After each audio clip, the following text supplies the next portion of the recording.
Na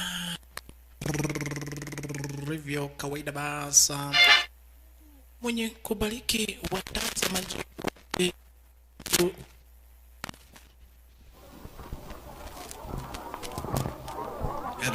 na kama review kawaida basi Mungu mwenye kubariki watazamaji wote wa Jambo TV.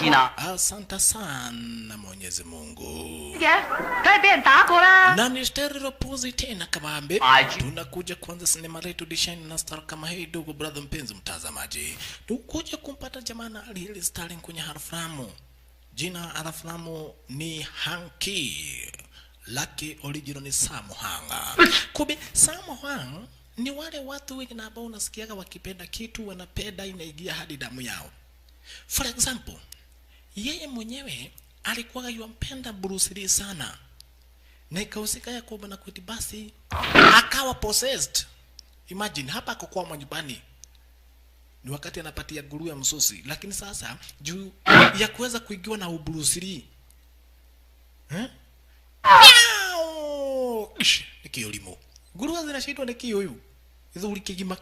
Kimzae kimzima kiko na uchika namna gani? Ako very possessed. Ni mtu mwenye na ambaye Bruce Lee umemwigia sana. Anapenda kufanya kila kitu ki Bruce Lee, kukula anakula kama Bruce Lee, kuvaa anataka kuvaa kama Bruce Lee, kupigana anataka kupigana kama Bruce Lee. Huyu jamaa kwa jina la Sammo Hung. Lakini hapa huwa wanaishi na babake. Wanalisha nguruwe kwa wingi tena sana. Na hizi nguruwe ndizo huwa na train nazo ati sasa yeye mwenyewe ni Bruce Lee. Akikasirika anazitandika. Amjua mimi ni Bruce Lee. Lakini wakati na basi alikuja kuweza kukula chakula cha jioni wakiwa na babake. Babake alimwambia Uncle Kwong akona hoteli kubwa sana upande wa pili Hong Kong. Na angependa sana kijana yake aweze kuelekea upande wa pili Hong Kong. Aende akamsaidia Uncle kwa lile hoteli. Tafadhali kijanagu, nguruwe nitaangalia. Ninaweza nikamanage. Utaishi hapa kwa kijiji hadi lini? Hai baba, mimi nataka kukaa na nguruwe. Sijali, nguruwe nitaangalia. Wewe ndo upande wa pili Hong Kong. Enter the Fat Dragon title na Hasnema. Enter the Fat Dragon. Na wakati na papo basi aliweza kuhamishwa weza kuelekea upande wa pili Hong Kong. Jamaa aliweza kuchukua kataro yani kaboti na moja kwa moja weza kuelekea Hong Kong. Lakini akiwa kwa boat ana imagine yeye mwenyewe ni Bruce Lee. Unaona? Ana imagine ya kwamba na kueti basi yeye mwenyewe ni Bruce Lee. Cheki kuandalia watu. Sasa hii ni imaginations. Tia ni Bruce Lee. Huku tukiandamana na introduction bado. Akimagine ya kwamba na kueti yeye mwenyewe ni Bruce Lee. Aba anacheza. Tia ni Bruce Lee. Sammo Hung. Bruce Lee ako possessed ndugu brother mpenzi mtazamaji. Bruce Lee umemuigia na utamuua. Bruce Lee umemuigia sana huyu jamaa kwa jina la Sammo Hung. Na imagine kwa kabota mbebepo na kabota akielekea upande wa pili Hong Kong, lakini sasa yeye mwenyewe anaona hivi. Hizi ni imaginations.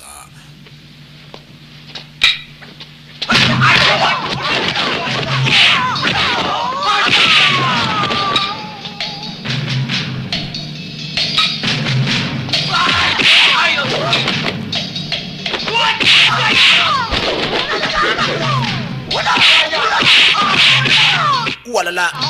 Okaya. Yes sir. Twende. Bruce Lee. Cheki.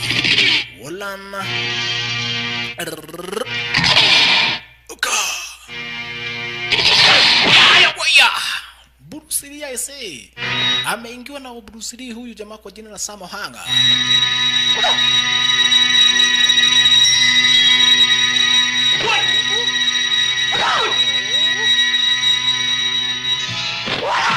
Twende.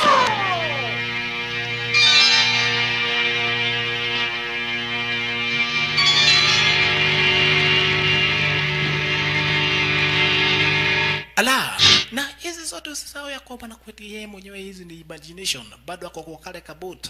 akielekea upande wa pili Hong Kong. Mwanzo babake amemwambia ni vizuri aende akamsaidia Uncle Kwong kwa hoteli yake upande wa pili Hong Kong. Lakini nikakufahamisha yeye mwenyewe huwa ni possessed sana. Ni jamaa mwenye anapaya basi uburusiri umemwingia kwa damu na kwa mfupa. Kila kitu hufanya kiuburusiri, na anajiamini sana jamaa kwa jina Samo anajiamini sana. Ati yeye mwenyewe ni Bruce Lee Okabawe. Waya Bruce Lee anacheza ako possessed na Bruce Lee. Kuinua mguu juu, kumbe ako kwa boti, akapasua boti ya wenyewe. Amepasua boti ya wenyewe. Director bado ni Sammo Hung. Asante sana. Akapasua boti ya wenyewe. Hadi sasa ilikuwa imagination. Sasa akaimagine anapigana, akainua mguu juu, akapasua boti ya wenyewe. Boti ikazama maji. Lakini hasa Luo kawa sasa hivi amefika upande wa pili Hong Kong. Sasa alikuja sasa kufinya ile maji itoke kwa nguo. Sasa akakaa kama anakojoa. Kijana, unaweza toka uje ukojoe hapa utatoa kitu kidogo karao jero si kukojoa ni gua natoa maji. Umegura bahati kwenda kama ungekuwa ukikojoa hapo ukiona kama ungekuwa ni kukojoa unakojoa hapo ungesikia uzito ungesikia uzito yake karao jero muzira lazima ungetoa kitu kidogo. Alright. Ikawa ndivyo hivyo basi. Baada ya kuweza kufika upande wa pili Digital Mrado lazima aweze kutafuta basi yenye na basi itaweza kumpeleka hadi upande wa pili kwa ile hoteli la Uncle yake kwa jina la Kwongke. Asante sana. Sammo Hung alinunua matizi. Ni mtu mmoja na basi anapenda kukula. Wewe ngoja dere. Ni mtu mmoja na anapenda kukula sana. Anapenda kudisha, anapenda kukula sana Sammo Hung. Akaingia upande wa pili basi na moja kwa moja basi lenyewe liweza kumpeleka hadi upande wa pili kwa hoteli la Uncle yake. Lakini alipata basi limejaa na ni mukishago. Nyamaza wewe. Wakati na bapo ligia kwa basi, kumbe basi dere ni short wire. Anaendesha basi hivi. Kuna kamanzi pale karibu kaguke kakashikilia madizi kakadhani ni goko hidha. Kalidhani ni goko hidha. Kameshikilia madizi yake jamaa wetu dishe industry kama hiyo. Haya. Wewe usiongee na driver. No. Kisikia usiongea na driver usiki. Kumbe kamanzi nako kameshikilia madizi. Kanaguza kanafikiria we nataka kushuka. Tunataka nini? Nataka kushuka, umeshikilia madizi yangu. Ati madizi sio go. Nilikuwa nafikiria ni go. Kamanzi kwa jina la Jana kanatambulika kama vile Jan kanatambulika kama vile Jan. Address yako nayo hajawahi fika hapo upande wa pili Hong Kong. Ni mara yake ya kwanza. Wakapatana na kijana kwa jina la Koho, na Koho ni kazini yake kwa sababu ni mtoto wa yule alikuwa anaenda kwake na hawajuani. Imagine makazi na hawajuani. Akamuuliza ziko wapi elevator hapa? Kaambia ati elevator. Kwa kuna ka elevator ni stairs. Stairs Hong Kong. Ndio. Unatafuta stairs unapanda. Kuna ati elevator tolewe wapi? Dai lazima kukuwe na moja, nitakuonesha nikipata moja. Na ni kazini yake na hawajuani ndugu brother mpenzi mtazamaji. Huyo ni kijana wa Koho. Babake na babake huyu kijana ni brothers, lakini hawajuani, makazi na wawili hawajuani. Alright. Asante sana. Ikuja kutafuta location lakini Koho kushindania juu hamjui. Na Sammo Hung vile vile hamjui Koho na ni makazi na wote wawili ni makazi. Alright. Ikawa ndivyo hivyo basi ndugu brother mpenzi mtazamaji Digital Mrado kuweza kutafuta hoteli ya Uncle Kwong na ndio huyu. Kumbe Uncle Kwong anauzaga sana mambo na tunyama mitura. Lakini mbele yake kunayo hoteli ya Waturufena. Wakiwa na idhaa Turufena ndio hawa. Kuna hoteli mbili ziko hapa. Hoteli mbili ziko hapa. Na ili ufike kwa hoteli yake Uncle Kwong lazima upitie kwa Waturufena. Lazima upitie kwa Waturufena ili uingie kwa hoteli yake Uncle Kwong. Na huwaga wanaharibiana biashara sana hapa. Waturufena anahuaga anaharibia sana Uncle Kwong biashara. Juu wote wawili wanauza hoteli. Alright. Wakati huo kuka kuingia makastoma. Makastoma huwa wanaingia disheni sana kama hivi wanakaribishwa. Wewe. Ko ni mtoto wake Ankokuo anajaribu kukaribisha makastoma lakini kube watu Rufena hawezi akakubali wapite pale. Ukisikia Ankokuo ndio huyu. Haya makastoma kinapa walikaribishwa kube oi ni akina Kenudu, Kemagogo, Meniali na Kanyogote. Ni wa ule mtaa. Na chama wetu akawa ni wakati anafika kama wakili wa match. Unajua Bruce Lee wewe lakini kuangalia kaona ni Kamanzi. Naitwa watu Rufena. Karibu kwa hoteli ya watu Rufena. Kini chama wetu kube anaenda kwa hoteli yake Ankokuo. Ndio. Kadai mimi naenda kwa hoteli ya Ankokuo. Kuja wewe ni customer, kuja ukule kwa hoteli yetu, uwezi ukaenda kukula na huko. Kuja customer, kuja keti hapa ukule. Kila chakula kizuri, ukienda pale kwa ule mzee yake anapika na kamasi. Ati kamasi. Mimi sijakuja kukula. Wakati huo alikuwa kamuona kijana, alikuwa anamjua kadai Samo. Akaamua kumwendea Samo. Juu sasa yule manzi hataki ati anadhani ni customer.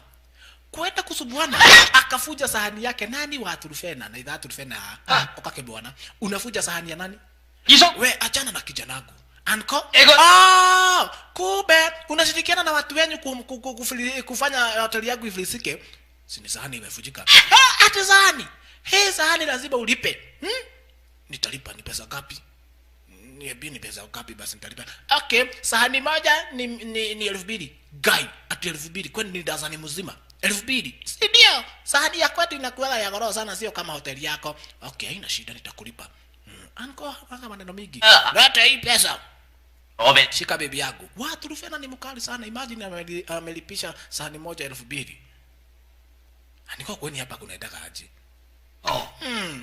hiyo hoteli sasa ni hoteli yangu ndio hoteli toka tatikana haya Aniko naga goli haya wakakuja sasa kuintroducewa huyu ni cousin yako guy huyu kwani mnajuana guy mwaine sasa tulikuwa na yeye nikamuulizia njia we huyu ni kijana wa Aniko yako haya kumbe nikikuzo nikikuzo ni aje poa na mbona huku niambia kumbe Kemangoko Kanyogote Kenudu na Meniali wamemaliza kukula tumekula pesa ngapi umekula 800 ati 800 najua tuna pesa ya kulipa na sisi huaga tunaenda kuadvertise hii hoteli yako kwa TV mara 3 kwa siku unaonaje lazima mlipe mwezi mkakula bure Kemangoko Kanyogote Meniali mandika kwa ifukuini huaga wanaandikwa kwa kitabu so fanya vizuri andika kwa kitabu tukipata pesa tutakuja kulipa tuhamwe la sivyo tuharibu hii hoteli okay ni sawa kumbe madhina yeye aliweza kuelewa namna gani okay ni sawa lakini hiyo nimewalipia siku nyingine mkikuja muende kwa ile hoteli mkule na msilipe elewa sasa anataka ati hoteli yake Ankokuo ikuje kukuliwa bure akwambia nimewalipia hiyo lakini kesho mkuje mkule kwa ile hoteli nyingine na msilipe kai mbona banana ngoma hizi hakufurahia ikawaje sasa anataka ati waweze kutoshana na Ankokuo anataka waweze kutoshana na Ankokuo hoteli ya Ankokuo iweze kususiwa jamaa tunaedi huyu sasa anaweka picha za Bruce Lee upande wa pili anauliza Ankokuo unaona namna gani tunafanana na huyu jamaa Ankokuo bibi nataka akapo sasa wewe utakuwa ukiamka 6 6 nimezoea kuamka saa 11 nafanya urako hata saa 11 si ndio mimi naamka saa 11 nafanya urako alafu saa 6 anaanza kupatia nguruwe chakula jamaa wetu akapatiwa kazi kwa ile hoteli we nani amekuitisha hii si ndio umeitisha supu ya matumbo na nimekuletea we mimi sijakuitisha supu ya matumbo ni iko wapi supu ya matumbo kai wewe ndio ulikuwa umeitisha haya kaibo hana ine kumbe kuna kike kwa jina la Sumei na Ajan ni sisters wanafanana hii ni yako wewe ulikuwa umetisha supu ya matumbo kwa nini imechokora hivi mimi sitaki hii haya si ni supu ya matumbo si unatengeneza tu hivi iko sawa sitaki we kwa akakuingilia kauliza nini kinaendelea imagine huyu jamaa ananipatia supu ya matumbo imechokora huyu anaitwa Sumei ni customer sana uwezo kumpatia hii enda ubadilishe Pole sana, ni mgeni, hajui mambo na hii hoteli, ni mgeni sana. So watakubadilishia. Okay, ngajue mimi ni customer. Enda ubadilishe. Mubadilishie. Wakati huo sasa akakuingilia nani? Sistake Sumei anatambulikana kama vile Ajan. Na wanafanana sana. Utakula nini? Wow, chome mtaiseng wo. Ni wanafanana sana ni masisters. Haya wewe na urenda ke. Wacha sasa Samoa muangalia kajua wewe niko kuonete. Wewe ndio ulikuwa umekataa na madizi yangu kwa basi. Kai. Ni wewe ulikuwa umeshika madizi yangu ulikuwa unafikiria ningo. Ulikuwa unafikiria ningo. Ni tulikuwa na yeye alikuwa anafikiria ningo. Lakini jamaa yetu naye upande wa pili sasa akawa kunaye customer ameitisha chakula. Akabua shika hii karatasi ni address ya mahali ambapo utapeleka zile chakula. Kunao customer wenye ambao wameitisha huaga wanafanya free delivery. So jamaa wetu akaamua kupeleka zile chakula. Wakati huo wakakuingilia Kafuaka wakiwa na Meguongo. Na Kafuaka na Meguongo wamekuingilia hapa kwa sababu huyo jamaa kwa jina la Ko, kijana yake Anko ni mchoraji. Na kumbe kunaye gaidi anatambulika kama vile Afei. Na Afei anataka huyu kijana aweze kuchora michoro fulani yenye na ambao basi kunaye Professor Park mwenye ambaye anapenda zile michoro sana. Na Professor Park atakuingilia hapa kutoka upande wa pili England. Na anataka zile michoro. So Kafuaka na Meguongo wakatumwa na Afei wakuje kumuita huyu kijana. Lakini kijana hataki kuchora juu anaambiwa aweze kukopi zile michoro achore, na anajua ni hatia kukopi wajifanya hatia kwamba na kueti ni original.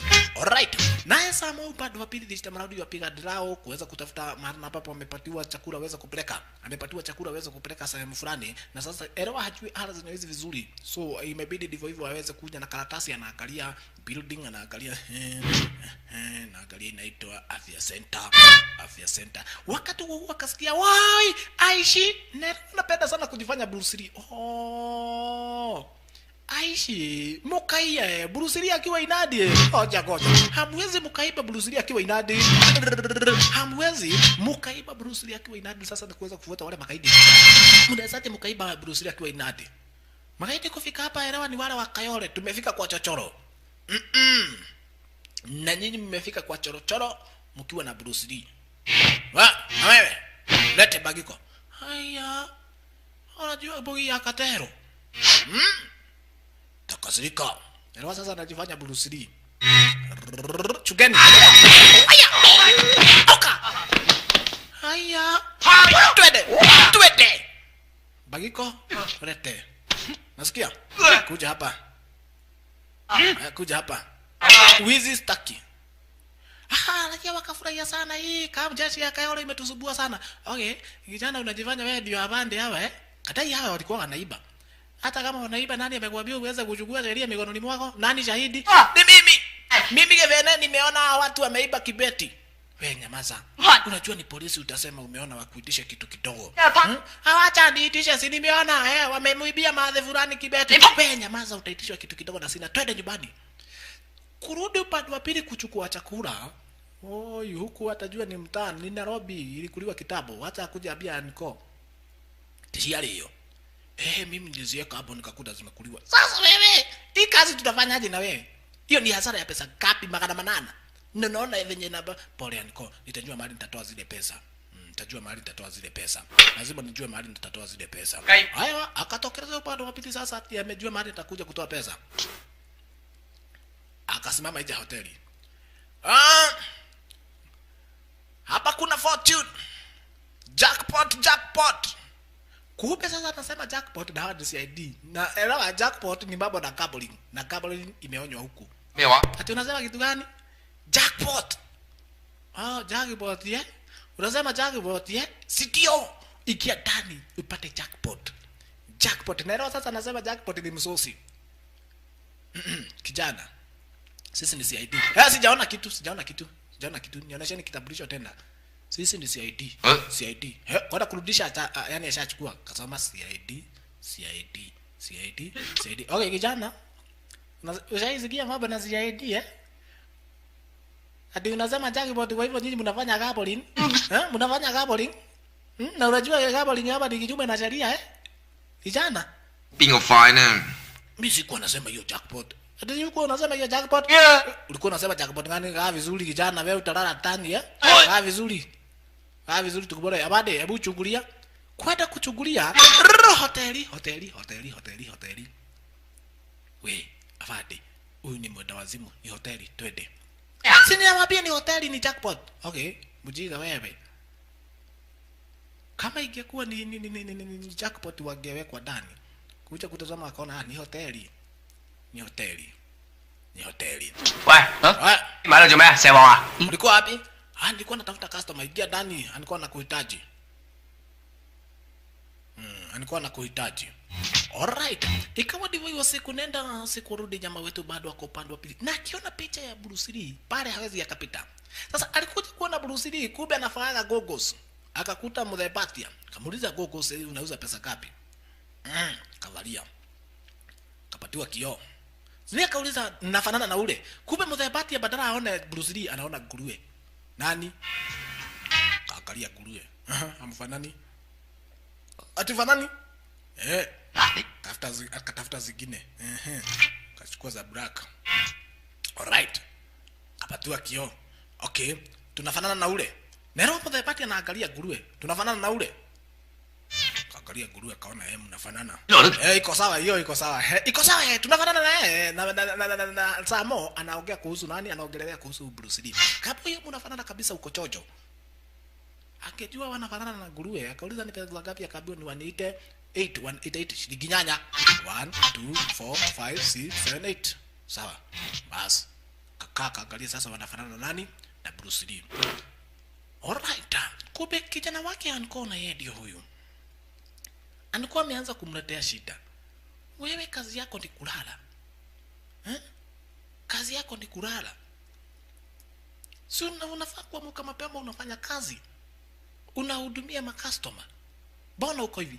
Wakati huo ndugu brother mpenzi mtazamaji, Kimangoko, Kenudu, Meniali kanyote. Ulituambia leo tukule ile hoteli. Ndani mkule huko na msilipe. Ndani mkule huko na msilipe. Leo sasa ni watu tufena. Bas, akajua huko mtakula hakuna kitu mtalipa anko leo amefilisika. Alright. Na chama wetu sasa ni kujifanya Bruce Lee. Bruce Lee. Alright. Bruce Lee. Mwenye natia. Niko aje ki Bruce Lee sasa. Ako possessed na Bruce Lee anajiangalia naona yes mimi mwenyewe ni Bruce Lee. Yes, wacha niweke hizi hapa.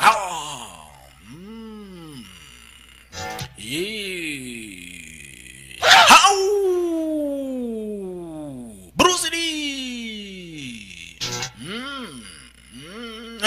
Mimi Bruce Lee nyinyi nitawatandika wote. Venye tu Bruce Lee alikuwa anafanya. Kabu acha kusema wewe.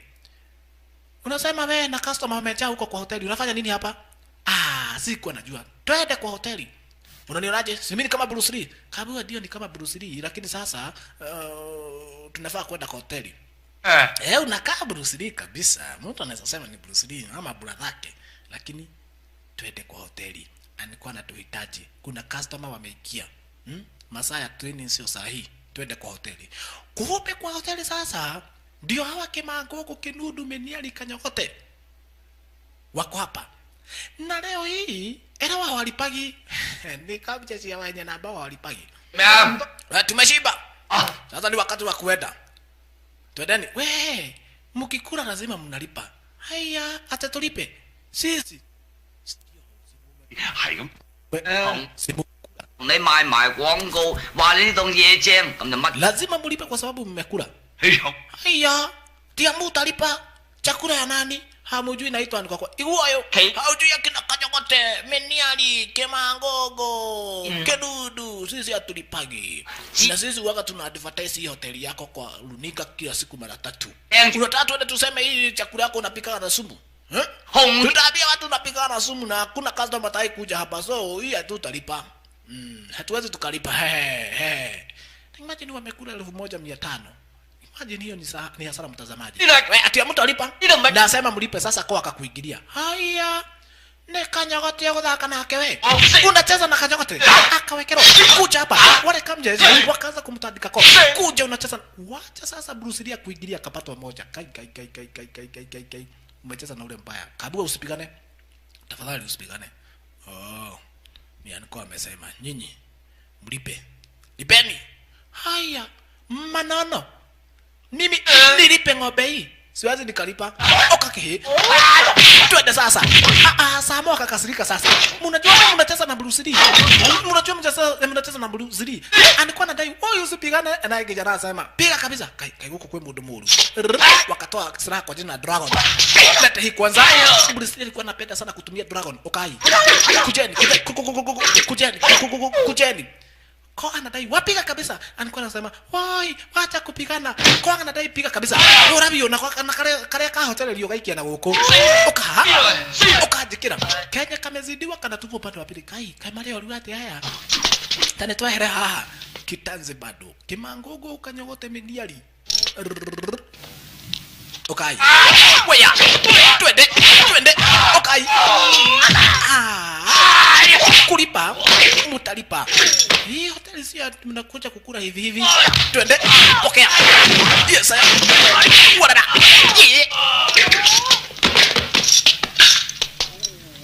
twende oka osa walala kanyogote wapasua meza hey guy muwezi mkatupiga kijiji kizima nyinyi mmekuja kijiji kizima kulipa mutalipa nani mdosi wenyu wewe kuja hapa kaa vizuri pesa nitalipa pesa 1200 hata sio medium tahesabu 1200 yes 1200 nikutasheji tokeni na mswai kuja hapa lakini anko hakufurahia nitabe pesa yako akadai umeitisha pesa nweka mno yani wewe ni Bruce Lee kabisa kijana na mlake ndio nedo angalia sasa umeitisha pesa ya chakula lakini umeharibu meza za 2000 stulu ya 100 so ni hasara mumeleta wewe na wewe sitaki kuona tena sasa hii ni hasara gani mumeleta hapa na wewe kwanza unamwambia kudhafio unamwambia goka kabisa sasa angalia meza ni ya 2000 mmeitisha 1800 kinakada hivyo ametuzoea hao magaidi sitaki kujua sasa mmeharibu kila kitu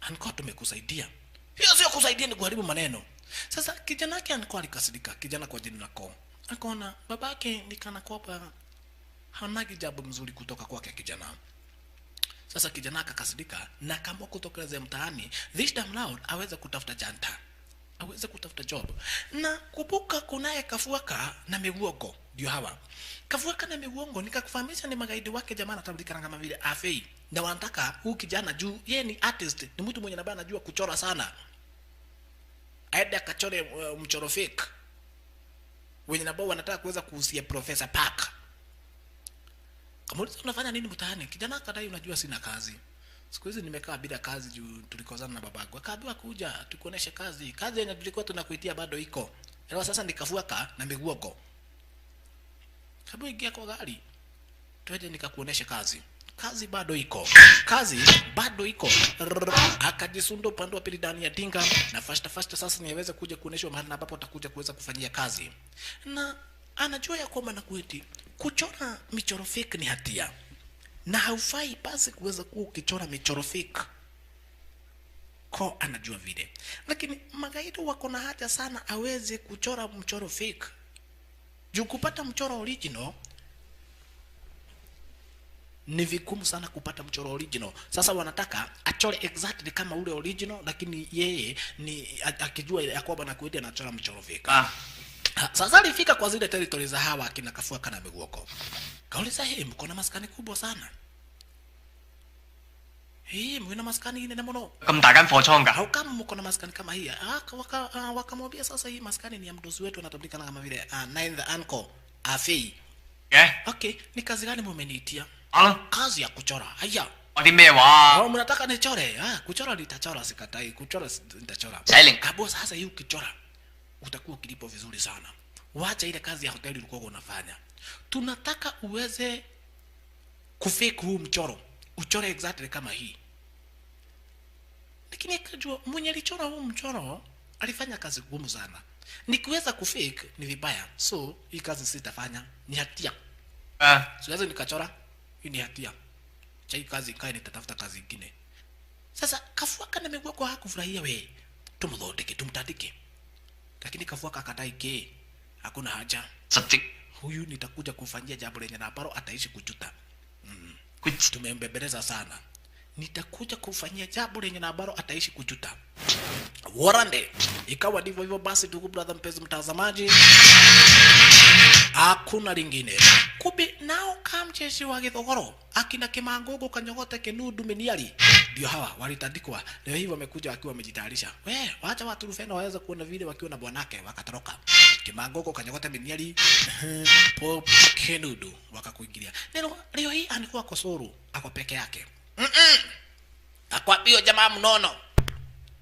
Huyo jamaa mnono wako wapi? Ayuko. Ayuko haribuini kila kitu. Toko kako muraga. Kila kitu kwa hii hoteli kiweza kuharibiwa. Anko, hoteli yake ikaanza kuharibiwa, maskini wa Mungu. Wale vijana hawana huruma. Cheki, wakaanza kuharibu kila kitu kwa hoteli lake Anko. Kila kitu kwa hoteli yake Anko wakaanza kuharibu. Anko, hoteli yake ikaharibiwa dishenastra kama hii. Na Samahong hayuko, maskini wa Mungu. Kisha wakampepeta Anko Kwong wakamwekelea vita ingine hujawaiona. Na wakaharibu hoteli lake Anko Kwong. Twendeni sasa. Bana cheza na kamjeshi ya Githogoro.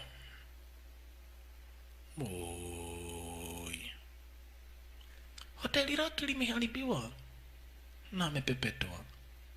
Na hapa ndipo mara na babu basi huwa anatoa unga. Samo kufika akapata kinyume na matarajio yake, tayari hoteli ni kuisha. Anko ameundwa vita. Anko! Oyai. Nini? Anko akamwambia ni wale vijana. Guy! Wacha ni wakute. Wale vijana. Dadhi kumora. Usiende. Hakuna haja. Fanya vizuri kijanangu. Rudi kwenye manyumbani. Ukafanya kazi ya nguruwe. Mimi hii kazi ya hoteli niachane nayo. Tafadhali. Rudi kwenyu. Edo kaendelea kufanya kazi ya nguruwe. Hii kazi ya hoteli mimi nimeisali. Sitakuja kuifanya tena. Na juu niko na savings zangu, nitatafuta kitu kingine cha kuweza kufanya juu hii ni hasara. Na nimezeeka tayari. So kijana, wewe mwenyewe nenda nyumbani ama utafute kazi hapo upande wa pili Hong Kong. Alright.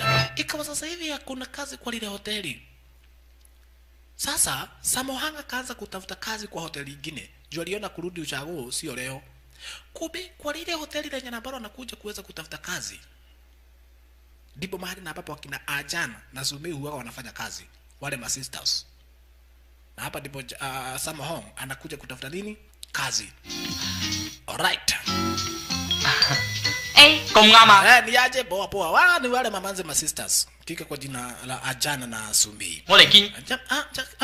Samohong akamwambia mimi nataka kazi. Kai unataka kazi? Taongea na mdosi. Four Eyes. Huyu ni best yangu sana. Anafanya kazi ya hoteli. Kijana unaweza ukafanya kazi gani yoyote? Kadai ni mzuri sana.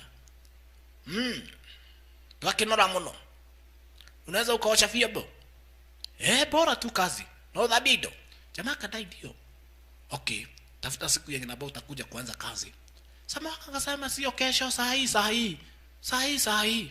Okay, we muoneshe mahali na ambapo utakuwa kioshea vyombo. Huyu jamaa mgeni. Haya, Forais ndio huyu. Ni manager kwa ile hoteli. Ingawaje kuna mwenyewe. Ni hoteli kubwa sana, ni hoteli yenye nabao basi kuna makastoma wengi sana, ni hoteli yenye nabao watalii huwa wanakuja. Lakini cheki upande wa pili kuna hao wazungu. You are beautiful. Unaonaje Kashwiri? We Kashwiri media manager. Sio vizuri kuharasu watu wangu wa kazi. Haya, Hawa wanateza na sisi kwa sababu sisi ni wazungu na wa Chinese wanajua kung fu. Wewe mdhuri. Kuja hapa wewe. Hapa kuja hapa. Manager akaenda. Unaliga kwa sababu kuna kitabi na unajua kung fu, si ndio?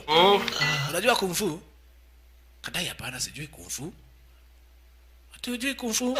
Acha nikuambie, kung fu ya China iko chini. Boxing ya wazungu iko juu. Kung fu ya China iko chini. Nikimarauga, ati kung fu ya China iko chini. Wacha Samoa asikie vile. Kai. Na wanacheka. Kung fu ya China iko juu. Unaigwa? Haya, kwani wewe ni nani? Okay, waambie juu Samahao ngajui Kizungu. Tell you. Chungo kung fu. Waambie kung fu ya China iko juu. Kung fu ya China ni number 1. Number 1. Hapana, wewe togu utai. Vita yenu ndiko chini. Kama mnataka tupigane twendeni nje. Wakatoka nje. Wale wazungu wanadai wanajua vita. Nashiwele na Kemito. Kama wanake. Samoa akajua nyinyi kujeni. Kujeni niwaoneshe kung fu ya China. Kung fu ya China. Kamuni. Kujeni. Nashiwele. Kuja hapa. Sema kung fu ya China iko juu. Iko juu. Yaani, torokeni. Sasa manager akampenda sana jamaa wetu. Wewe mweka. Wewe tumekuajiri kazi na utakuwa ukilipwa 500 kila siku. Utakuwa ukilipwa 500 kila siku. Wakati huo ikawa sasa Kona yeye baada ya kuweza kutafuta kazi sana, alipata kazi ya kuweza kuwa taxi driver. Ameajiriwa akawa taxi driver. Sasa Bafana alimpatia kagari kake aweze kuwa kibeba taxi nako. Unaona? Nerawa sasa akina Kafuaka na Miguogo walidai ya kwamba na kwetu watafanya revenge. Ukisikia Professor Park ndio huyu. Tajiri juu ya matajiri, bere ya matajiri. Na ni mzee mmoja ambaye anakuwa na ulinzi wa hali ya juu tena zaidi kwa sababu kuna masindaries watatu. Niga, Mwingereza na mzungu. Unaona? Professor ndio huyo. Tutakuja kuweza kuelewa story kuhusu professor. Wakati huo na chama wetu akakuja kufanya hesabu yake hapa. Kumbe Kafuaka wakiwa na Miguogo wakakuingilia wakaona ni uronile wirongi. Tulikuitia kazi ya kuchora ukakataa. Kafuaka na Miguogo wakaona nani? Ko. Ko. Yaani tunakuitia kazi unakataa. Unaenda kutafuta kazi ya Uber, si ndio? Tondole. Hii na uko na kauba kasupu. Kana kauba kasupu. Isa Na sisi Kafuaka na Miguogo. Tukiitia mtu kazi huwa akatai. Wakaanza kuharibu gari ya wenyewe. Kwa akawambia sio yangu. Gari ni na Bafana alinipatia niweze kuwa nikibeba taksi nayo. Akaambiwa ndio, lazima hivyo peke yake tutangoa hadi mlango toka. Tulikuambia utasikia uzito wetu. Wakangoa mlango. Oi. Na wakakwaruza wakatoa rangi kale kagari. Maskini wa Mungu. Haya. Sisi hatuchezagwi na sisi na tutakusubua hadi wakati utakubali kazi yetu. Naigwa, mdozi anakuhitaji. Hata ukirudisha mlango tutakuja kuharibu. Naigwa. Kisha sasa mtazamaji, Kafuaka akaambia Miguogo namna gani? Shika hii funguo, peleka hii gari la mdosi. Hii gari ni la mdosi, gari la white ni la mdosi. Pelekea mdosi gari lake. Na unaona venye ambavyo lile dinga linapolea. Mtazamaji angalia lile dinga la white. Miguogo akapeleka dinga kwa mdozi wake. Wakati alipeleka dinga kwa mdozi wake, sasa manager wa ile hoteli yenye na ambalo hoteli yenye na ambayo wa sasa hivi Samohang ameajiriwa kazi. Manager akakuingilia. Ndio huyu manager, yani CEO wa ile hoteli akakuingilia juu tayari kuna manager. Na akakuja na gari exactly kama ya kina Kafuaka. Na Kafuaka ako hapa. Kafuaka ako hapa. Hajaenda. CEO wa ile hoteli akakuingilia, akakaribishwa sana na manager For Eyes. Na amekuja na kadinga ka white kampia. Kadiga mpya sana. Kumbe naye kwa anadai namna gani? Kuna vijana wenye nambao basi wamekuja kuweza kumake sure kwamba na kwetu wanamharibia kazi. CEO amekuja. CEO amekuja. Elewa CEO akikuja lazima kila mtu aweze kujipa shughuli. Haya, Kona anadai wale vijana wamenikalia sana. Imagine wameharibu gari la wenyewe. Tumeharibu gari la wenyewe. Si ndio na siwezani na wao. Wacha Samohangu asikie vile wewe. Ateke. Nani ameharibu gari lako? Wananijua kweli? Twende ukanionyeshe. Sasa wakakuingilia. Gari lako ni gani? Gari lako ni gani? Kuja nikuoneshe. Anabeba mlango design na kama hii. Nero sasa gari lenye na ambalo walikuwa wamekuja nalo wakina Kafua kalilienda. Likakuja gari la CEO wa lile hoteli. Samohangu akakuja akatafuta Nyundo. Kisha akauliza ko uko na uhakika gari lenyewe ndilo lile la white pale? Gari ndilo lile pale. Ni wewe? Ndio ile. Oh, wenye lile gari ndio wamekuharibia gari lako. Na sio gari lake. Kafuaka. Yes, akakuingilia. Hii Kafuaka. Ni asaje? Poa. Hii uko na kadinga kampya manzeni kasupu. Hii hebu jigwe rangi. Nikampya. Nero sasa Kafuaka nero diga lao lilitolewa hapa. Akaanza kutoa rangi. Na nika ila nani? CEO wa hoteli yenye nabo ameajiriwa leo tu. Akaanza kukwaruza rangi. Kafuaka hana shughuli. Unaonaje? Hiyo rangi iko sawa. Hata hustuki. Wewe unaonekana uko na pesa. Kwaruza kabisa gari sio rangu. Unaonekana wewe hustuki, si ndio?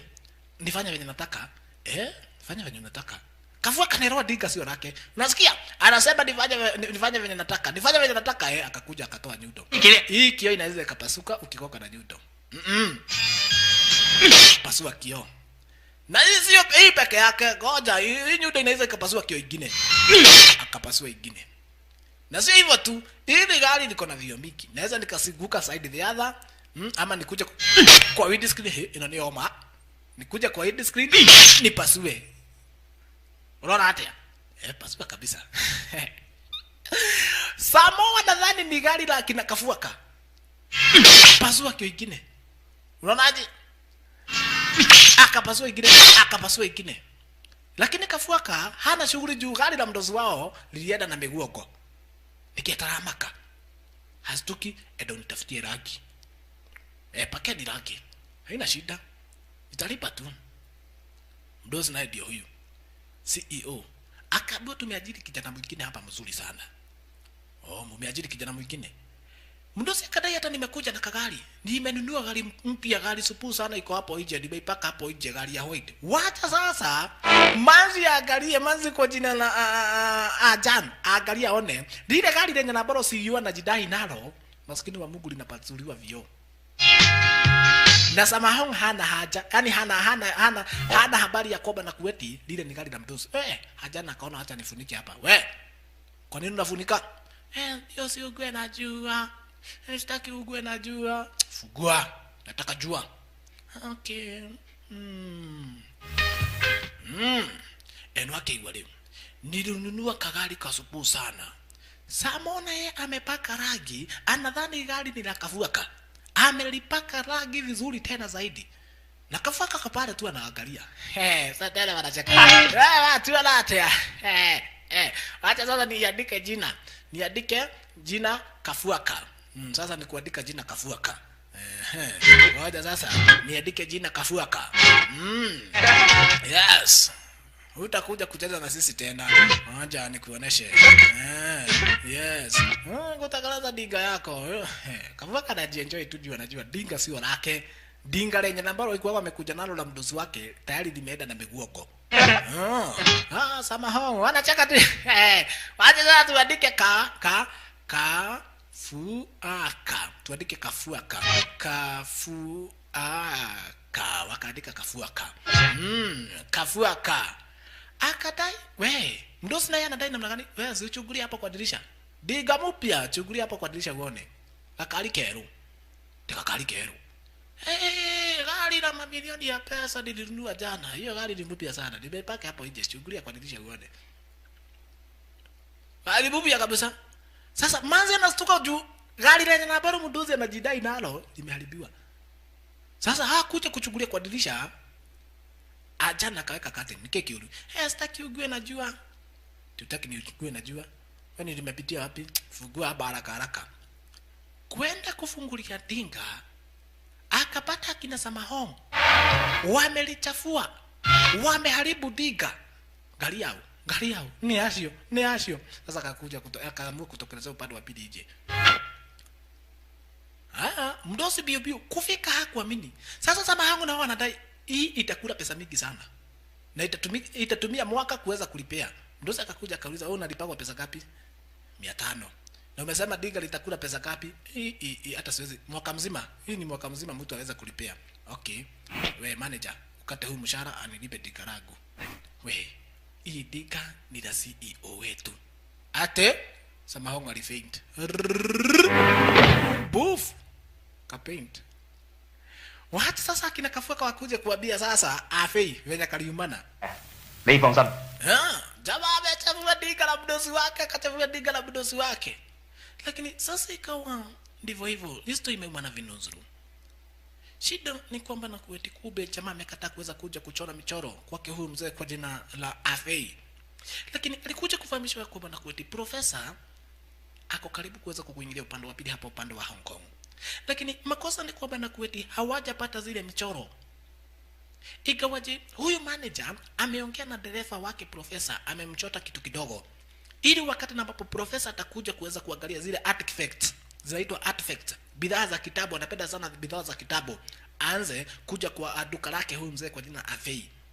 Ikawaje Afei anajua ya kwamba na kuwete kuna bidhaa fake, hana bidhaa original.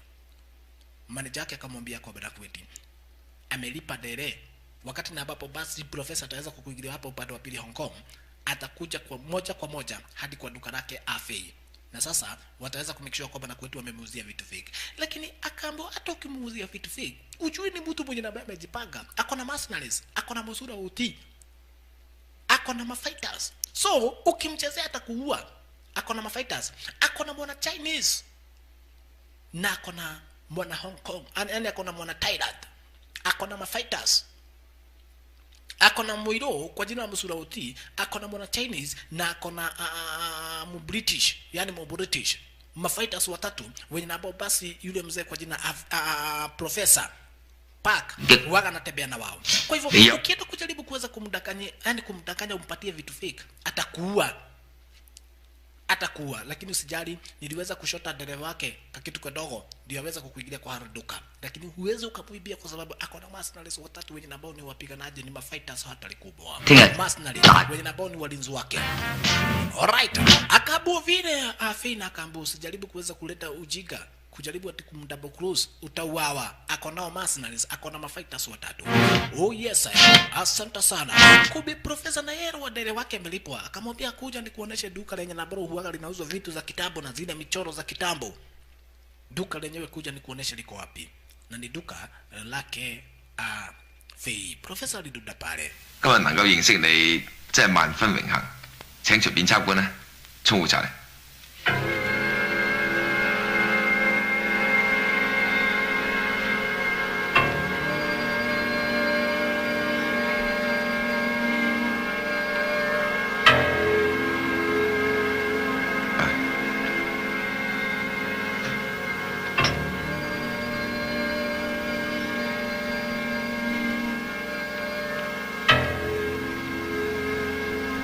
大講就飲杯茶，再慢慢睇啊！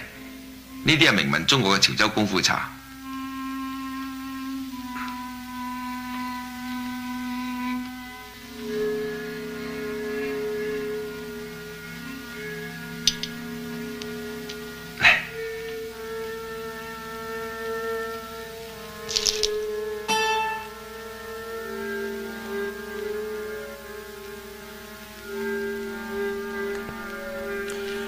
Profesa kuleta wakachai aliweza kumwaga kubi, akaweza kuona kikombe kiko sawa.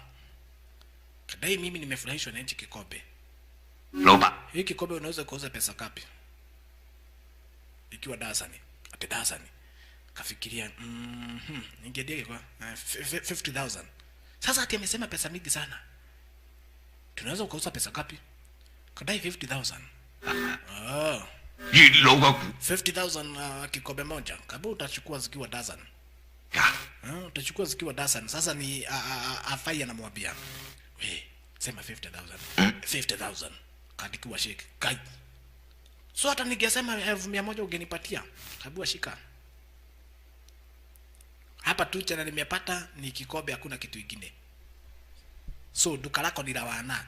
Lakini Afai akamwambia kwa bwana Kuweti, vitu zena ambazo ni original na za maana huwaga naziweka kwangu manyumbani. So naweza nikatengeneza kapati ukuje kwangu manyumbani.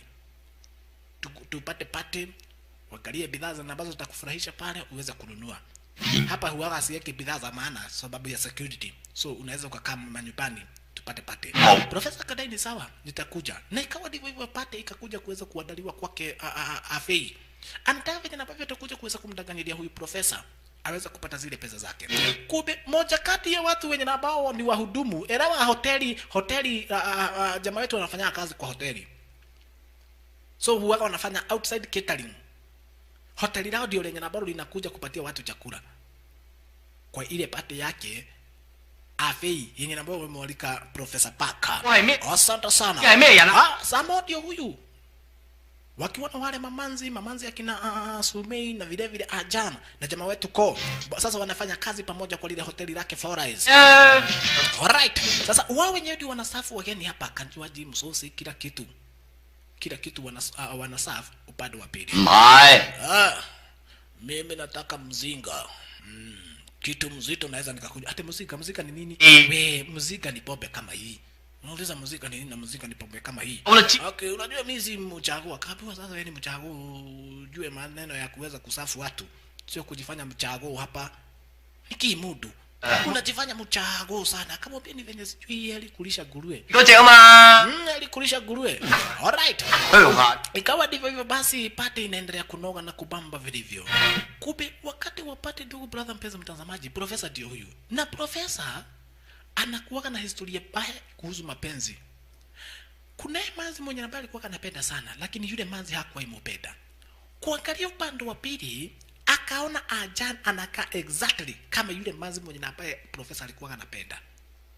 Akaanza kukumbuka Uria mwendwa. Akaanza kukumbuka. Akakumbuka walianzana wakiwa watoto wadogo na kale kasichana. Anatajulikana kama vile Ajali kama Uga Fashion. Lakini wakati na baba alikuwa anakaambia na kupenda, "Penda mimi sitaki kupendwa." Profesa anakumbuka, akawa mtu mkubwa. Akaamua sasa ataenda kukuta Uga Fashion amwambia anampenda kama sukari. Anaanzia story, anakumbuka story tangu akiwa mtoto mdogo, akakuta Uga Fashion, "Ni anje mrembo." Hata hizi chika nakupenda kama sukari. Sitaki kupendwa, sitaki kupendwa. Kuja na kupenda kama sukari. Mimi sitaki kupendwa. Nakwambia kwa lisisiri. Kwenda huko nani anaweza kupenda kibutu kama wewe? Tafadhali, nakupenda kama sukari. Nakwambia kwa lisisiri. Nakupenda huko. Nikwambia mimi sikupendi. Hata hii maua. Makmenda. Nani anakwambia inaweza kutaka kupendwa na mtu kama wewe? Profesa akaishi kuteswa na kale kamanzi. Imagine hadi saa hii analia. We, profesa niki? Niwedo. Nanima niwedo. Kamanzi nilikuwa nakapenda sana. Na ule anakaa kama yeye. Na hapa ya kwamba lazima nitafanya revenge ya mwenye ambaye ameishi kunitesa hata sijawahi. Hajawahi nipenda. Nimeona mwenye ambaye wanakaa exactly wanafanana. Mimi nilikuwa nafikiria kwamba na Kuweti tutapendana, tunaruka juu, tunaburuka juu, tunapendana. Oye, sasa profesa ana imagine, lakini akadai namna gani? Mwenye ambaye nilikuwa napenda lazima nitafanya revenge. Alikuwa anampenda sana yule mazi na ameona sasa Ajan wanafanana. Akaanza kuimagine ati yule mazi sasa atamuona akuje kumpenda. Juu ni profesa. Lakini wakati na baba yule manzi atakuja kumpenda, jamaa na yeye atakuja kufanya revenge. Venye tu alikuwa anafanywa. Uranya data ni dagi ile tu ido. Unanipata juu nilipata tu. Kwenda huko. Kajua bas. Unaona kale? Nataka kale kasichana. Unaona kale kasichana? Nataka kale kasichana. Hale ni unataka. Kanaka exactly kama mpenzi wangu. Juu Afei na yeye ni gaidi, akadai nitaorganize. Bora na wewe uweze kununua bidhaa zangu. Akatafuta kafuaka na miguu kwa ukai. Kujeni. Mnaona kale kasichana kako pale kako na red. Hako kasichana nakataka. Mdos tutakuletea. wewe unaitwa pale. Haya, akakuja pale kwake profesa Anianjis. Kwa majina naitwa profesa profesa, ndio. Alafu sichukue glasi yenye nimeangusha. Elewa profesa akona haja na revenge. Na huyu sio ule manzi wake, atajua anafanana na ameishi kutamani kutafutana na ule manzi afanye revenge. Akakanyaga nguo. Manzi kwenda kuamuka. Nguo ikararuka. Sasa profesa anajienjoy ati anafanya revenge. Sister ni nini? Huyo mzee ako na madharau sana. Kwa nini ananifanyia hivi? Kumbe Samona yeye alienda akatei. Lagatiriri, bibi nasema fove ni ile. Na hivyo nimekuja brother. Hivyo sijai kuja kitu kama hivi. Hivi nakujua kama mwingine ndio sijai sikia mwingine ndio. Kapo acha ujinga unasema mwingine ndio unaona venye na ambavyo hawa mamazi wetu wanafanywa. Nake. Haya hii nayo hii ni chelo Hii ni chelo ndio. Acha nichungulie tena chelo atuko na. Wewe huko unakuja kuniambia kwa nini anadigoga? Anadigoga. We amefanyiwa madharau na wale wazee. Wale goja. Goja Bruce Lee aende. Haya kafuaka ndio hawa. Kwenda kumuudhi manzi kabisa kwa sababu wamelipua mufanya vile. Wakaambiwa kafuaka mbegu yako mliharibu hoteli yangu yangu si ndio? Mliharibu gari yako si ndio? Mliharibu gari yako. Haya chakula, hiyo ni chakula. Si chakula, inaitwa kung fu karate. Okay, kafuaka na miguu yako. Mliharibu gari lake ko mahure vyo tandika hao kabisa, waliharibu gari langu. We hapa kuna fujo. Samo akadalia kafuaka na miguu yako. Ikasemekana sasa kutumwa magaidi wengine, magaidi wake afi kwa sababu kafuaka na miguu yako ametandikwa. Okay. Wala inaitwa snake style. Twende. Lydia pale. Inaitwa snake style. Nita nyoka. Hapana shika nyoka. Nyoka. Nyoka. Yes saya. Kwena kage na hapa bado ni mrefi.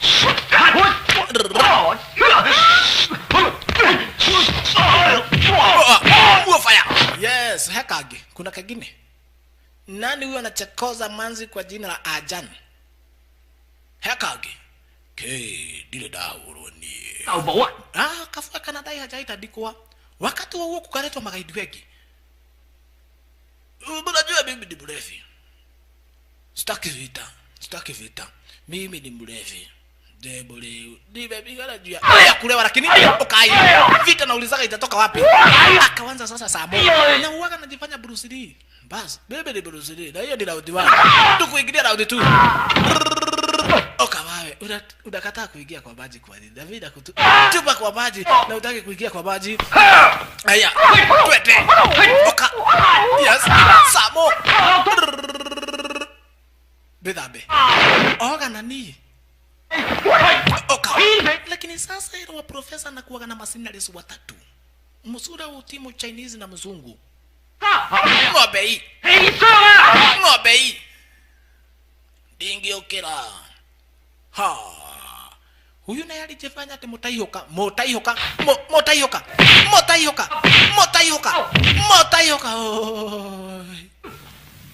Acha ujika. Mutrigwa. Amsiki. Niterera huyu anatandikwa aka. Hoi, niterera. Wewe usitaimu mtu kama nikutaimu una time vizuri sawa, kama nikutaimu una time vizuri. Sasa aliwapepeta wote ikabaki ni wale mercenaries watatu. Samo asiwe na habari sasa. Hawa ni wale wa beard maskini wa Mungu. Twende. Oka. Na wana fikiria ni kama wale wengine wamepepeta. Chuga sana Samo. Musura uti, naitwa Musura uti, kijana aliudwa vita. Twende. Pokea. Twende. Na mzungu hajaingia, ukanitalia kwa ndiko shamete. Tupo ndani ya maji.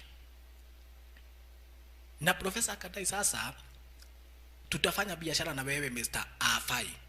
mbona tu ujue venye ambavyo huyo manzi ataletwa kwangu, biashara tutafanya na nitanunua vitu zako zote hata kana kwamba ni fake. Huyo manzi aletwa kwangu, manzi kwa jina la Jan aletwe kwangu, na kileto kwangu nitafanya exactly venye ambavyo unataka. Hako kamanzi kaletwe kwangu.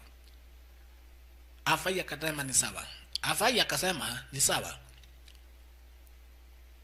kifanya hivyo nitanunua michoro zako zote na kila kitu chako chote, kila kitu nitanunua.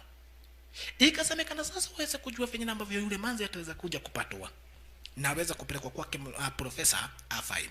Wewe tunao sasa nikana kwamba ni shida. Popote wanaenda shida. Popote wanaenda shida yule tukaumilira ko. Afai. Mimi na wewe tutatokelezea wapi? Juu kila mahali tunaenda kuna haribika. Lakini Samu anakuja kudai sasa kuna lingine ni moja kwa moja yeye mwenyewe ataweza kuelekea upande wa pili manyumbani. Atarudi kwa babake, heri wakaishi na nguruwe. Wakati na ambapo walikuwa wanaishi na nguruwe hakukuwa na Kai, hiyo utamu yote. Tikoli msiniwe umeweka sukari mingi. Hiyo utamu yote.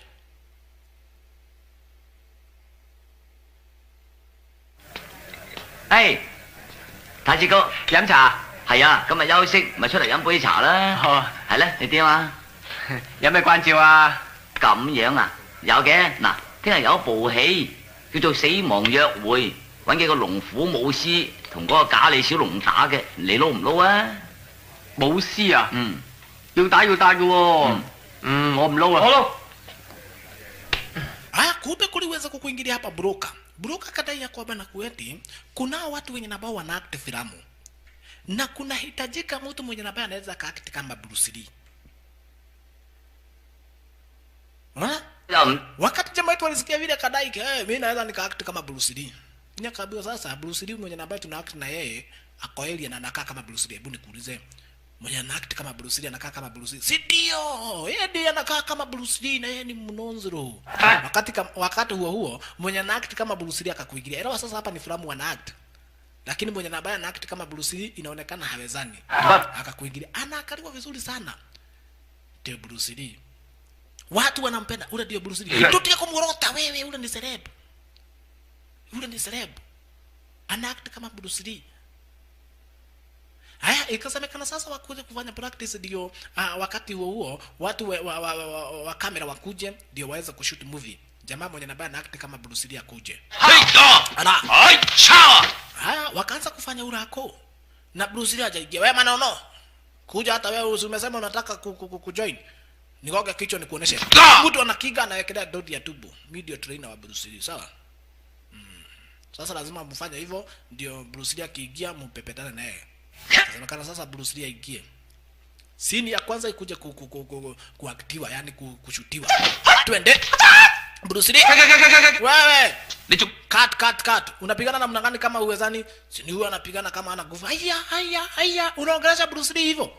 Wewe usiongelesha Bruce Lee hivyo. Kumbe sasa wakati ambapo Samuel aliongea vile, Bruce Lee alimtime akamgonga cha ukweli. Naelewa ni acting. Samuel akajua. Kale kiama, si ni acting. Na unanigonga cha ukweli, wewe unanigonga cha ukweli. Kama ujui vita ujui. Mimi ni Bruce Lee, unasikiaje? Inaitagwa dondi. Kijana kama uwezi kuact kwenda nyumbani, unasikia? Samu akajua newe. Unachigapa tu wewe ni Bruce Lee, ngoja. Unachigapa wewe ni Bruce Lee, sasa medium act nikiwa Bruce Lee. Naelewa ilikuwa acting, sasa Samu akakuja kuharibu kila kitu. Umenigonga cha ukweli, so ni cha ukweli. Kajema kaliwekelwa moja kakaanguka. We, niokotwe. Bruce Lee sasa, original, acha nikuoneshe. Kuja. Umenionyesha ni kuogana cha ukweli. Haya wazee, ngojeni muone. Ati sasa ni Bruce Lee na Bruce Lee. Tuone ni Bruce Lee mgani wa ukweli.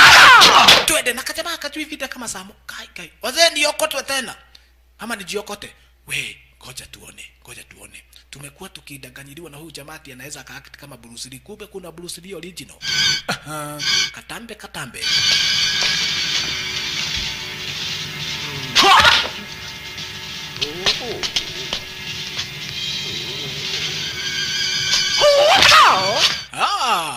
Bruce Lee. Kuja. Siwe unajigamba sana hapa ati wewe ni Bruce Lee. Twende. Wayakai. Oh, yakotwe. Ni yako juraga wazee. Huyu ataniua. Waya. Badi dogegeje kwenda huko. Kuna mwingine? Mimi ndio Bruce Lee. Unawezaje act kama Bruce Lee na uwezi ukact kama yeye Makmende? Mimi ndio Bruce Lee. Umenionyesha tinjoni na mimi ndio Bruce Lee. Kwenda kutoka sasa wakakuingilia wenzake Bruce Lee wa uongo. Dogi atamuna na vitogu wewe. Nojoke au inoki ogo. Lazima tukutakatike. Kucheni. Ndio nauliza kwanza watu wengi. Nauliza watu wengi. Yes, wakamu wakiwa wengi. Sitakaki kamoja. Nataka twigi. Wewe. Kucha. Unasikia uzito wa zae. Nataka twigi. Neno sasa ilikuwa acting kakauka kuwa ni vita. Na jamaa wetu alikuwa ameitiwa kazi. Sasa hapa hawezi akapatiwa kazi. Ameharibu kila kitu. Ukole wao leo. Kaa vizuri. Wewe sijakugonga, ngoja nikugonge. Toa mikono. Gokunyage joke, gokunya. Gorekelie sunguka nani? Okotweni. Wewe ni mimi. Sasa umeharibu kila kitu na mimi ni broker, uwezi ukapata kazi huku. Toka kwenda mbali kabisa. Akafukuzwa. Na alikuwa anapatiwa kazi. Upande wa pili Sumei wakiwa na sisi lake kwa jina Ajan ndio hako hoteli. Na Kafuaka na Meguongo, ndugu brother mpenzi mtazamaji, wamelipwa ili waweze kumteka nyara yule manzi. Waweze kumpelekea Professor Park. Haya, Erwa naye Anko aliweza kurudisha ka hoteli. Sasa akiwa Kimanzuru. Kafuaka akakuja akamwambia namna gani? Kwani hauna watu wa kazi? Kadai ndio haitadikwa na wakazi walienda wote na kile tatafuta vitu vingine. Okay, nimekuwa nikiitisha supu pale na sisikii mtu ananiletea. Na leo sasa Manzi ameitisha supu. Manzi kwa jina Ajan wakiwa na sister yake wameitisha supu. Kafuaka kaanza kudanganyia niko. Na unapika vizuri. Hii chakula uko vizuri sana. Mimi nataka supu mbili. Usijisubue wacha nijiekee. Okay, jieke kijana yangu, jieke. Lakini Kafuaka siwe na habari kube, Muthea siwe na habari kube, Kafuaka anataka kuweka sumu. Yeye ambao basi itafanya yule manzi alale ili wambebe kwa urahisi. Akaweka nini? Dawa ya kulala. Manzi akaletoa wakiwa na sister yake. Ndio mlikuwa mmeitia supu? Ndio. Okay, aya, kuliandikwa mtu mgeni? Mimi ndio niliandikwa hapa. Kisha sasa Kafuaka waenda wajiseti na Meguongo. Tigaone. Acha uone mtu akilala. Na mtu atalala hapa. Okay, manze hii supu ni tamu. Acha uone. Atalala saa hii. Hakuiko koma. Karibu kulala. Akaanza kunywa vijiko 10. Kunywa tu vijiko 6. Hawa nao wako na shida. Waendapo kana umana vinozuru. Wakienda hii kazi wanafukuzwa. Wakienda ingine wanafukuzwa. Hakuna kazi ambayo basi wanakuja kupata kazi original. Turudi kwa Anko manzi. Twende tumwambie at least atupatie ile kazi hoteli. Heri hapo tutaweza kubehave. Muthea kona kwa mulitwe. Sijui kana tuende kwa Anko manzi. Kumbe manzi alikunywa supu akaaguka. Yaani akaagusha sahani. Na akalefa. Akawa mrefi. Niki huyo. Akia Mungu. Sister ni nini? Haki mimi staki maneno yenye. Haki sister basi nihida. Ni wakati sasa. Kwenda huko. Mimi staki stories zako. Kwenda huko kisiste. Neke. Nini baya? Sasa watu wakaanza kukuingilia hapa. Mimi nataka sitaki venye mnasema. Akina Kafuaka wakadai huyu ni mgonjwa, anafaa kupelekwa hospitalini. Faster atakufia hapa huyu, mpelekeni hospitalini. Anafaa kupelekwa hospitalini. Najua tuko na gari, wacha tumpeleke. Akibishwa kwa gari letu. Faster. Sasa akina Kafuaka wakakuja bio. Meia akatupwa kando. Sasa hawa akina Kafuaka na Meguongo wakakunja kwa dinga lao kuweza kumweka kike kwa jina la Ajan. Na kisha wakatamburuka naye. Mei kufika oyaye. Atu wanampeleka hosi. Situgia wadamana pamoja akajua sister yake ametekwa nyara. Kumbe naye wa Trufena Rudini hoteli yangu ndio inakuwa mzuri. Mumeona vile ambavyo hoteli nyingine imeuza chakula yenye sumu. Ile hoteli inauza chakula yenye sumu, hii yetu ndio iuzaje chakula yenye sumu. Wala mkoroki. Unasema tunauza chakula yenye sumu. Hao wengine kwa nini hawajakufa? Kwenda huko unauza chakula yenye sumu. Yaani kwa nakuwa na taabu sana. Mimi akafika kadai wamemteka nyara hao vijana. Kwani unawajua? Mzee akachaisi wachui. Walikuwa tu ni customer amekuja hapa kama wale wengine. Akakujia subu pale ndani. Labda amemloga sister ko. Wakati huo na Samo wakiwa nako wakakuingilia. Anakone tuoka atamuoka hata mmekuja wakati na baba mnahitajika. Neke. Ama nataka twende hapa nasikia venye alikuwa anasema mjika. Kwanza msikize Anko. Anko akamwambia kwamba nakweti hapa kulikuwa na vijana wawili. Wakamteka nyara Ajan. Hawa watu wanakaa namna gani? Sasa Sumei akaanza kuelezea. Ni jamaa fulani ako fulani, ako fulani na fulani. Ako fulani na fulani. Anakaa vile na vile. Anakaa unaona. Ni alimwalea. Ti wajika gani? Kafuaka na miguoko. Na najua wanaenda wapi. Hao ndio wamemteka nyara Ajan. Na sasa hivi ni kuelekea upande wa pili kuweza kuokolea Ajan. Wewe wacha tuende tukaokolea. Huyu naye akakuja akasimamiza nini?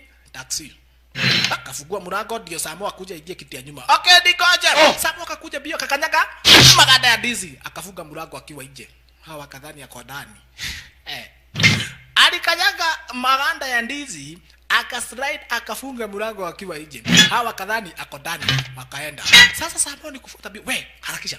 Sasa ko anadhani ya kwamba nakwenda Samo ako ndani ya diga. Samo kufika hapa, we huyu anaona kama bado ako ndani. Samo badala afungue mlango aingie, ako nje. Na dirisha imefunguliwa. Sasa ko anaona ya kwamba nakwenda Samo ni kana kwamba ako ndani. Twende sasa. Jamani kuweza kufuata dinga imagine. Ko anadhani Samo ako ndani. Samo naenda kufuata dinga, kaona kuna kabaiki hapa. Fast nyakuwa kale kabaiki at least aweza kufuata kale kadinga. Manze bio. Kwa highway shasha. Nae ko anaambia kaderewe kwani dinga inaga speedometer kanyaga kitu iweza kufika 180. Twende Samo upande wa pili na kabaiki fast. Ndo harakishe. Nero wako hajajua kana kwamba Samo hayuko ndani ya dinga. Samo naenda kufuata dinga. Anataka kuweza kumake sure kwamba nakuwa medunda ndani ya dinga waweza kuandamana pamoja na kijana kwa jina lako waende wakamwokolee kike kwa jina Jana. Mbele yake. Maskini wa Mungu rules control upande wa pili. Manono maudete jipata upande wa pili chini, lakini neno hapa kuna muda wa kuweza kupoteza, na kwa hivyo kuamuka bio bado magaidi nao ndio hawa. Profesa anadai kaikatara kinya. Kwa nini huyo manzi afiki? Afya anadai goja atafika tu. Vijana wangu lazima watamleta. Kuwa mpole profesa. Wapatie dakika 10 watakuwa hapa. Profesa anaona hapana. Matukai kalira muno we. Huyo manzi nataka aletwe hapa haraka. Nataka huyo manzi aletwe hapa haraka. Wakati huo Kafuaka na Miguoko wakakuingilia wakiwa wamembamba yule manzi kwa jina Ajan. Oh yes. Wakakuingilia wakiwa wamembamba yule manzi kwa jina Ajan. Nero amepatiwa dawa. Amerogwa. Sasa hajielewi. Akaretwa. Profesa kaambiwa, si umeona? Tulikwambia tu tutaleta. Tulikwambia butu tutaleta na ndio huyu. Moto tutaleta na ndio huyu. Moto tumeleta na ndio huyu. Ikasemekana sasa kawekwa kwa kiti. Wewe ikalie hivi. Aketi. Haka leo hii lazima nikasikize. Katakuwa skiza code. Nonginya ndikathikiririe. Profesa anataka kumfanyia mambo baya manzi. Na Manzi hajielewi. Anataka kuteka advantage. Unaona? Unaweza ukafanya venye unataka. Bora mimi nisaidie check. Haina shida. Fanya venye unataka. Ikasemekana sasa kaongezwe dawa nyingine, mtazamaji, ya kulala kabisa. Haya, Meguango akaweka dawa kwa hadi kashifu. Akuje kuongeza Manzi dawa nyingine ili afanywe mbaya. Profesa kadai hapana. Mimi ndio nitamuongeza. Niko na haja sana na huyu Manzi. Leo atasikia uzito wa profesa. Ile mambo nitamfanyia hata ishi kusahau. Akachukua hadi kachifu yenye ambayo iko na ile dawa. Naelewa ile dawa ukipumua unalala hata wewe unalala kabisa. Ngera Na analeta karibu na mapua yake. Profesa ni chizi. Analeta karibu na mapua yake. Nusa. Nusa kabisa. Breathe in. Anamuonesha venye ata breathe in na yeye ana breathe in. Breathe out. Breathe in. Breathe in. Anakaribia kabisa kwa mapua yake. Breathe in. Pia yeye anafuta ile nini? Dawa. Breathe in. Nusa kitu. Nusa kitu. Sasa alianza kuona watu 10. Nusa kitu. Nusa kitu. Kaanza kuteremka. Teremuka.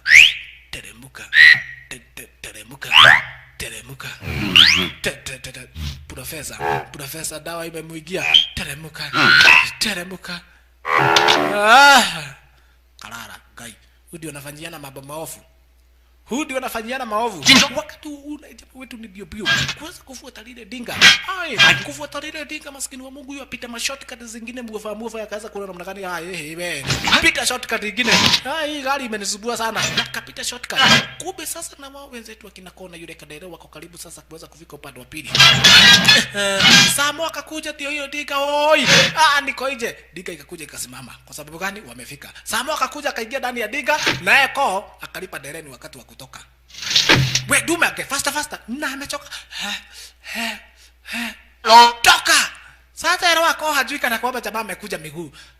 We sasa utapigana ukiwa umechoka hivyo. Nendako. Ni wapi? Jamaa amechoka.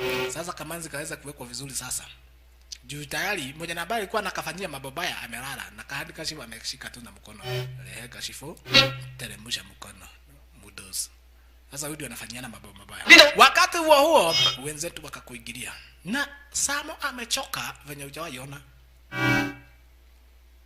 Hawa akajua sasa kimeumana. Kafuaka. Meguago ono wakado. Hekage. Ni sasa kuna wale masinalisi watatu. Mdozi akawekwa kando.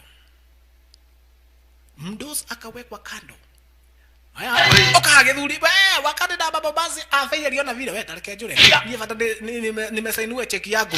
Wacha nitoroke. Jamaa wetu naye kwa kamwe mkunda kama hali na baba mnaenda. Ngoja niwafuate. Hamwezi mkamteka nyana mazi alafu mtoroke. Samona yeye kwa gari. We. Tegani. Akaangalia akaona hawa walinitandika juzi. Tuendeni kwa kauaja na hapa. Tuingilie na huko kujeni. Najua hapa kuna kauaja. Tuende. Na hawa ndi mama signals nani chuga sana Samo. Haya. Anajijaza sasa. Alright. Na wakamfuata era wakuwa mercenary unafaa kuwa professional. Musuda utia kwa Nandi. Oyesaya kiferenge vile kwa mtaa. Samo akaangalia. Akaona kiferenge. Keke uragwe.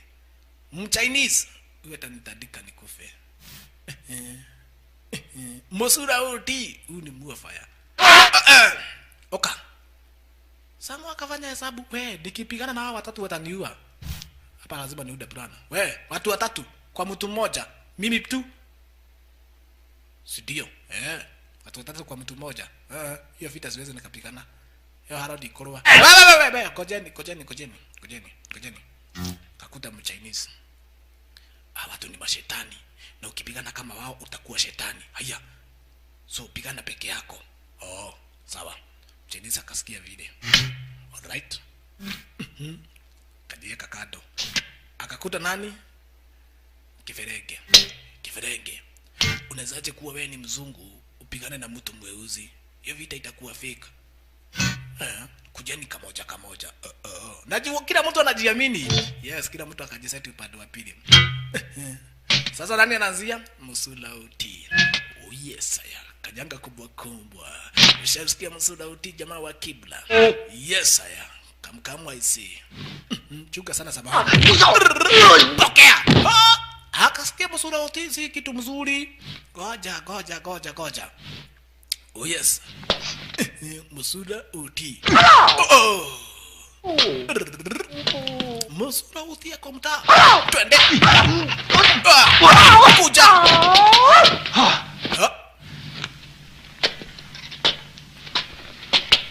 Musura uti na Samo. Samo na musura uti. Twende. Yes, aya. Kuja. Pokea. Kamia Goku. Yoni musura uti anaekelewa hivyo. Ni dege hula kadeno. Wale masinalisi wengine wako kado. Ni ma professional. Alright. Samo ni mjanja le. Yes, aya. Ni kijana mjanja. Twende. Pokea. Pokea. Aliwekelewa. Akajua hiki kibutu kitaniua. Twende. Aya. Kuja. Na kiko na madevu kwa kifua. Akanitoka na madevu za kifua. We. Oka. Akajua sasa hapa hakuna muda wa kupoteza. Hata utanichokesha sana kuja musura uti. Yes, miss. Twende. Twende. Twende. Waze. Pokea. Waya. Kisha ya mwisho. Pokea. Musura uti. Ahoro watatamu wana. Kia bugu suwezi dikabuka. Kia goma gome. Kiferege. You are next. Na jamaa amechoka na ameudwa vita kiasi na musura uti. You are next. Enda. Sí. Aka nikuhula. Kiferege anadai sasa haka nikutadika. Haka diragutha igutha. Kiferenge. Kiferenge.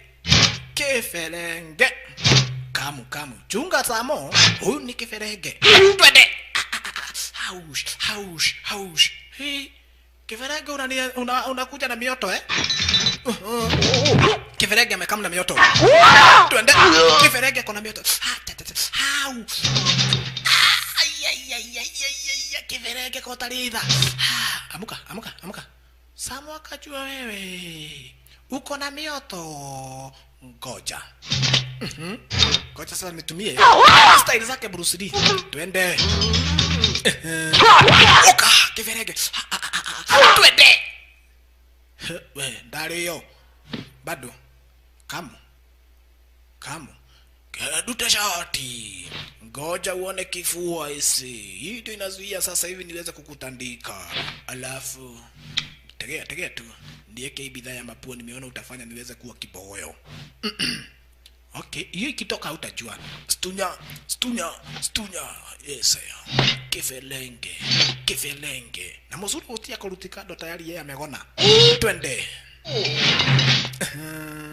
Samo Kifelenge. Yes, Katabe. Pokea. Samo akaona yeye ukiwa umetoa shati kwani wewe ni mnuzuru. Goja ke. Acha niamuke gaso wengine. Hey, kaego jora hiki. Kwani kitaniua Samo ameanza kulewa. Goja. Nataka kulewa. Kiferenge akaanza kuruka. Oka. Haya, mchainisa ako pale. Samo akaangalia kiferenge akaona namna gani. Hiki hili. Wewe kila ihule. Kinaruka. Kinatumia style ya Bruce Lee. Samo akajua kupi hata Bruce Lee huwa anatumia ile style. Ngoja kwanza hata mimi nianze kuingiza. Kamo. Unaluka tu, unabanjuka tu, luka tu, banjuka tu, ruka tu. Sasa kama. Wende! Waya! Teke moja ya Samo ni kilo 300. Twende sasa. Kama nika style kake Bruce Lee unatumia. Miss. Kiferenge. Twende. Kiferenge twende. Asante sana. Yes. Kisha. Okay, boy. Kiferenge. Ai. Niokotwe. Ambuka. Mchinese akaona kiferenge otwalirwe. Niokotwe. Kam. Twende. Miss. Kucha kiferenge. Twende. Wakaye boy. Niokotwe. Amuka. Kiferenge kamu. Acha basi nijiokote juu hakuna wa kuniokota. Acha nijiokote. Kajiokota. Kafanya makosa. Umeamuka hii. Umefanya makosa. Na sikuwa ni vizuri manze.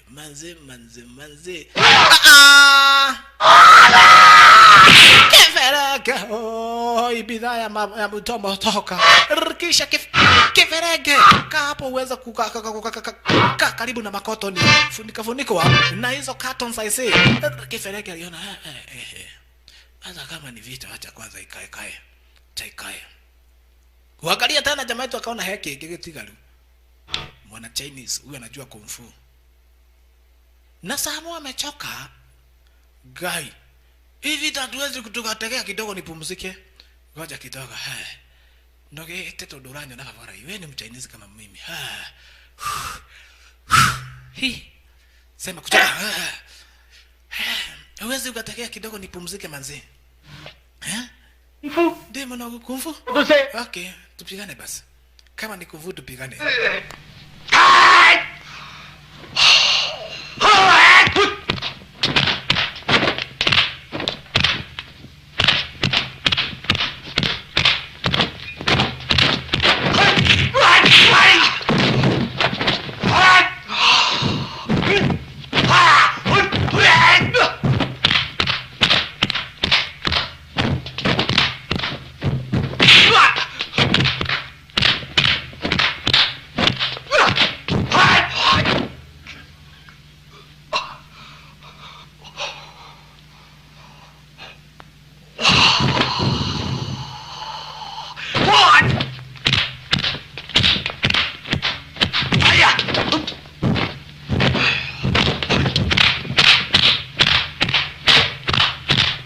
Wote wawili ni wana Chinese.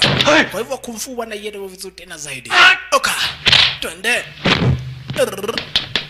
Wote wawili wanakaelewa.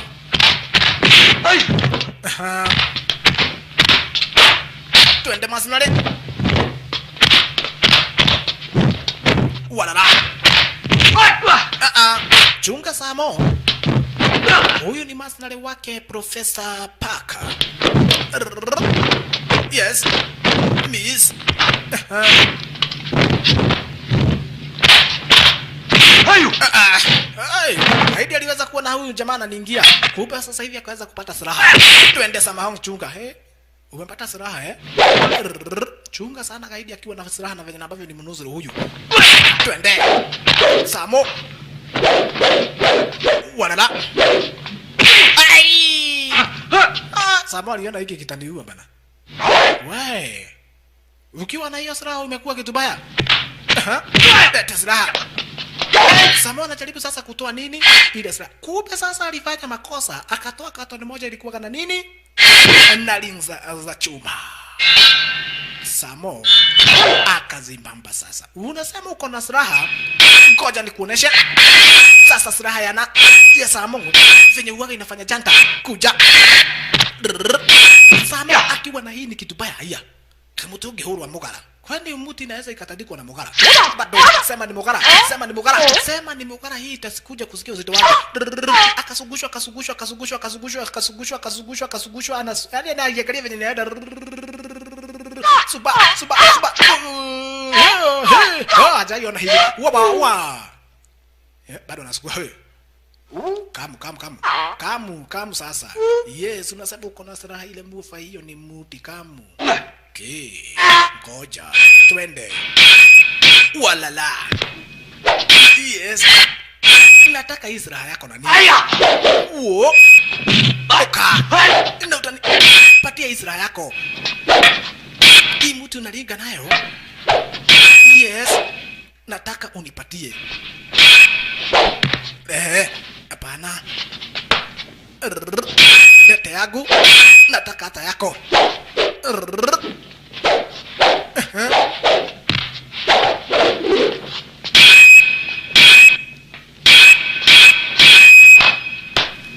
Wala. Haya. Yeah. Wait. Haidi anasema haya. Ai. Mtu utanipatia nani? Hai. What? Hai. Anawekero anasema hai. Hai. Nataka hii muti bana. Yes. Ai. Sasa kanyaganywa muti. Kucha sasa. Wah. Natumii muti. Hiyo situmiagi. O kama wanake. Kamu. Kamu.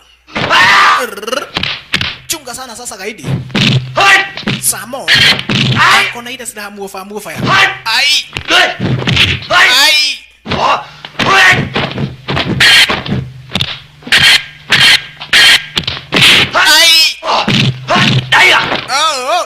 Gaidi. Hapa labda utoroke kai. Hapa labda utoroke. Tumiwa sasa hivi ile mokara, lakini akaanza kuona hii ni kukanyaga, lakini inarudi. Haya. Inatupwa inarudi kwake Samo. Kisha ikatupwa juu kumwekelea moja. Oka. Amuka. Mtu. Amuka.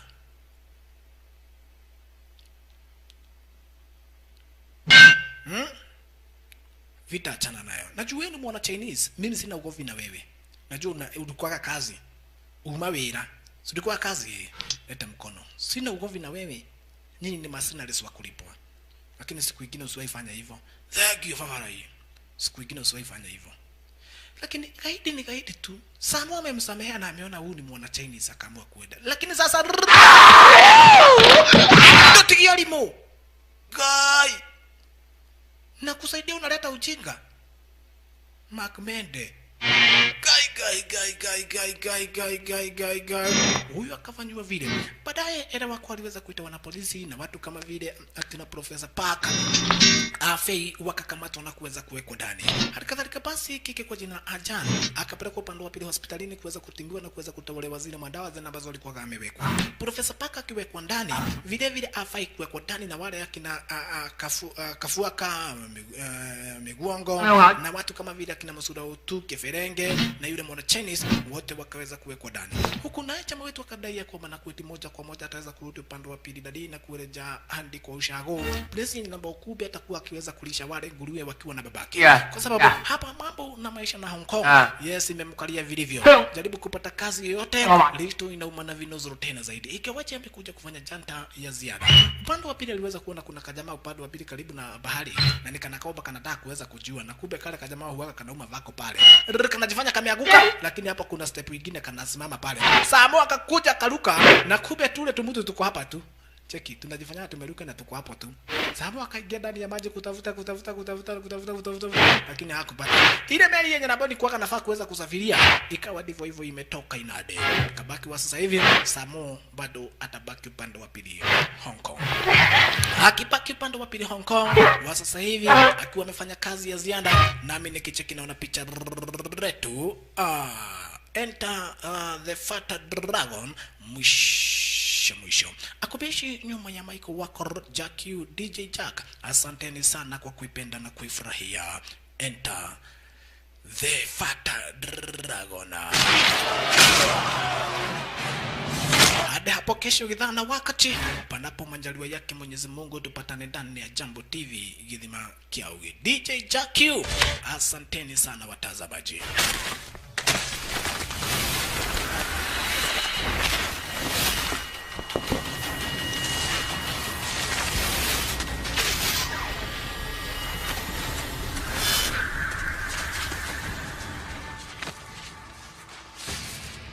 Take him. You'll have to go through me first.